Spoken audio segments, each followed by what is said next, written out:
Hi guys, Aunt Ashley here again. So we're going to do another book or another story in our Berenstain Bears Caring and Sharing Treasures. Today's is called Love Their Neighbors. Look at all the different families in bear country. The bear family was quite proud of their handsome tree house home, and they worked hard to keep it neat and tidy. The trim was freshly painted, the front steps were scrubbed, and the windows were washed. The lawn was mowed and the flower bed was weeded. Even the leaves of the trees were carefully trimmed and clipped. So see them all taking and working hard by keeping their house tidy. Most of their neighbors took good care of their homes as well. The pandas across the street were even bigger neatniks than the bears. It seemed they were always hard at work sweeping and cleaning. Farmer Ben's farm just down the road was always in apple pie order.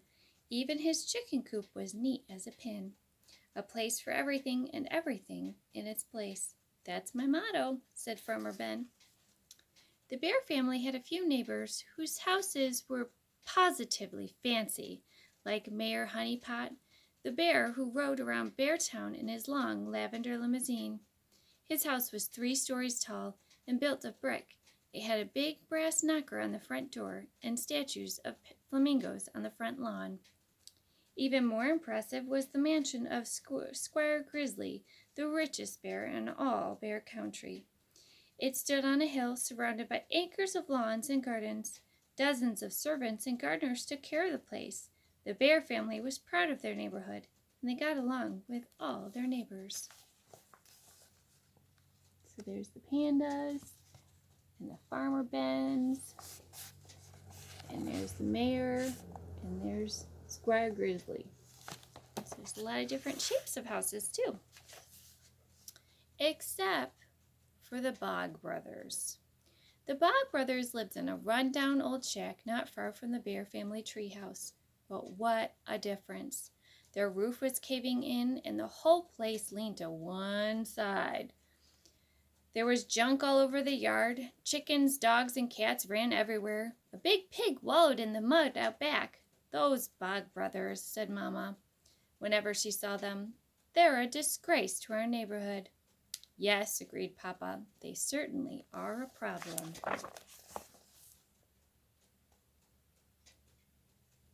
Your house is quite a wreck, huh?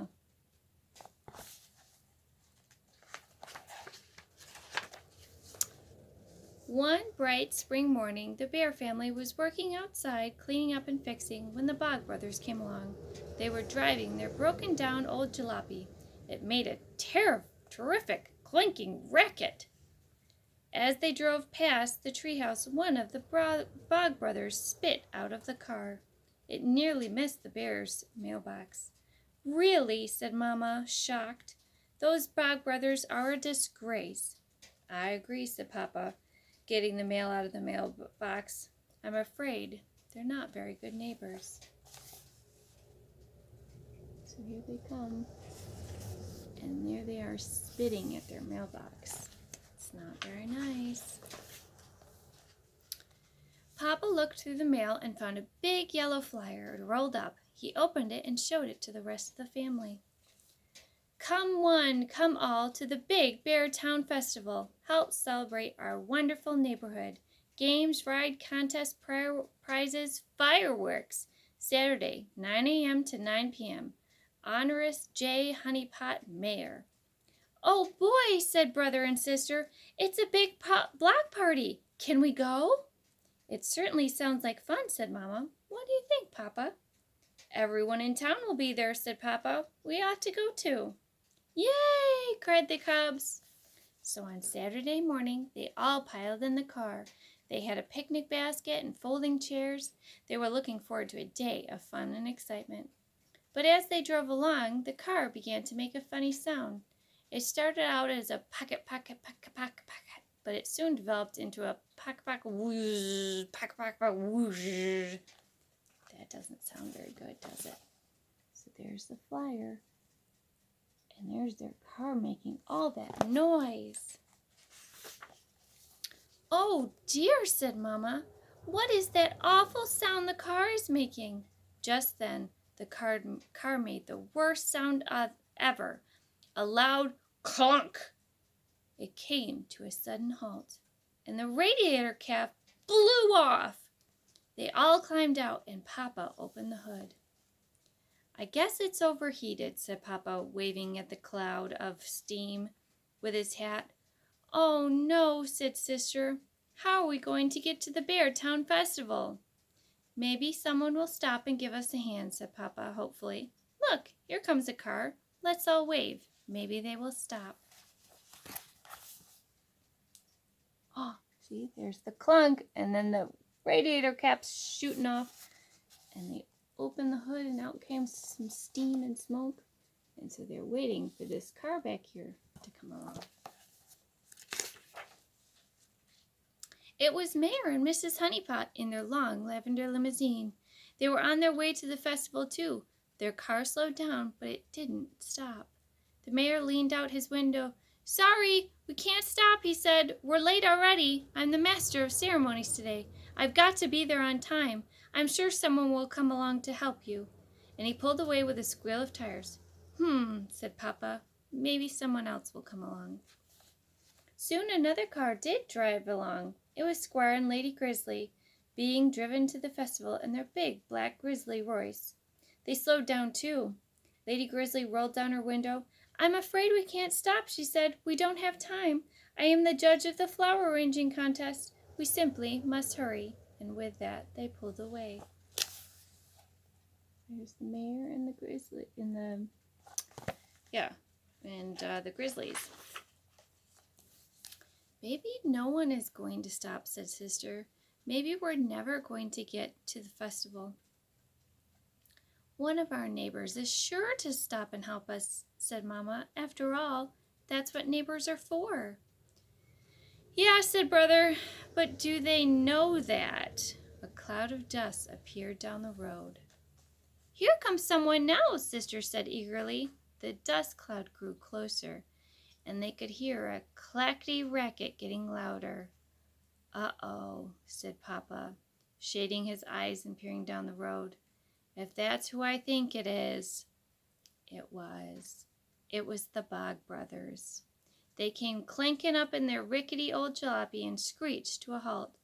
First one, then another of the Bog Brothers came climbing out. So there's the Bog Brothers. What do you think is going to happen? "Howdy," said the first Bog Brother. "Hello there," said Papa. "I'm Lem," said the first Bog Brother. "I can see you're having some trouble with your vehicle." "Well, yes, we are," said Papa. "Maybe we can give you a hand," said Lem. "That would be very neighborly of you," said Papa. "Hey, Clem! Hey, Shem!" called Lem. "Get up the rope!" The one Bog Brother rooted around in the back of the jalopy and came up with a length of rope. They hitched it to the back bumper of their car and tied the other end around the front bumper of the Bear's car. "All aboard!" said Lem. The Bear family climbed hastily back in their car. The Bog Brothers pulled away, towing the Bear's car behind them. That was very nice of them, wasn't it? "Where are you taking us?" asked Mama. Papa shrugged. "At least we're moving." Brother and Sister hoped the Bog Brothers weren't taking them down to their old shack. They didn't want to meet that big pig. Soon they pulled into a run-down old filling station. Someone who looked like an older version of the Bog Brothers came out. It says here, Zeke's. Let's see who Zeke is. "Hello, Uncle Zeke," said Lem. "Hello, nephew," said Uncle Zeke. "What can I do you for?" "Those poor folks broke down on the road," said Lem. "You reckon you can fix them up?" "Let's take a look," said Uncle Zeke. He looked under the car's hood, banged and clanged around, and came up with a length of burst hose. "Radiator hose," he said. "Busted clean open. I should have another one of them around here somewheres." Uncle Zeke rummaged round behind the filling station and soon came back with a radiator hose. He banged and clanged under the hood for a few more minutes. There's the radiator hose, and there he is looking for another one.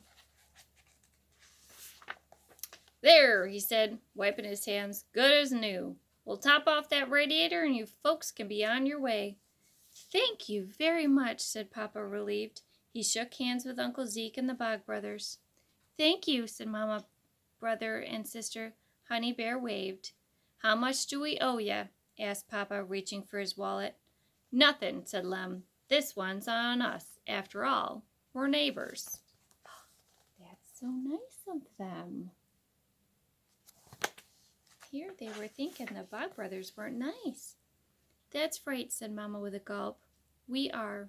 In fact, how would you neighbors like to come over to our house for dinner next week? Papa, brother, and sister all stared at Mama with their mouths wide open. Wow, she invited the Bog brothers over. That's right, neighborly of you, said Lem. Don't mind if we do. Shem's cooking has been a bit tiresome. Too much possum stew. We were on our way to the Beartown Festival, said Papa. Would you like to join us? Sure would, said Lem. We ain't been to a big shindig since Grandpa's 90th birthday party. So the Bear family drove to Beartown with the Bog brothers and Uncle Zeke. So there they are, all surprised that Mama asked the Bog brothers to dinner. They all look like they're very nice people. They were a little late, but they hadn't missed much.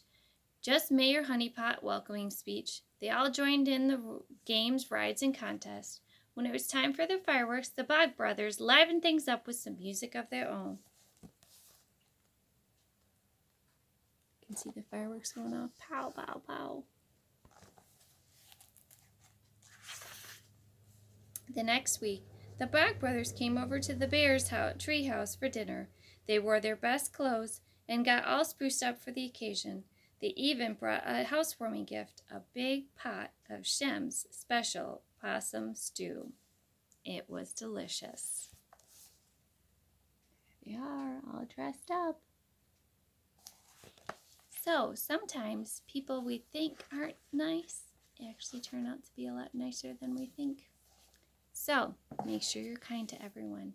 Even just giving a smile to someone could really make their day. So, I hope you have a wonderful day, and I will see you again soon.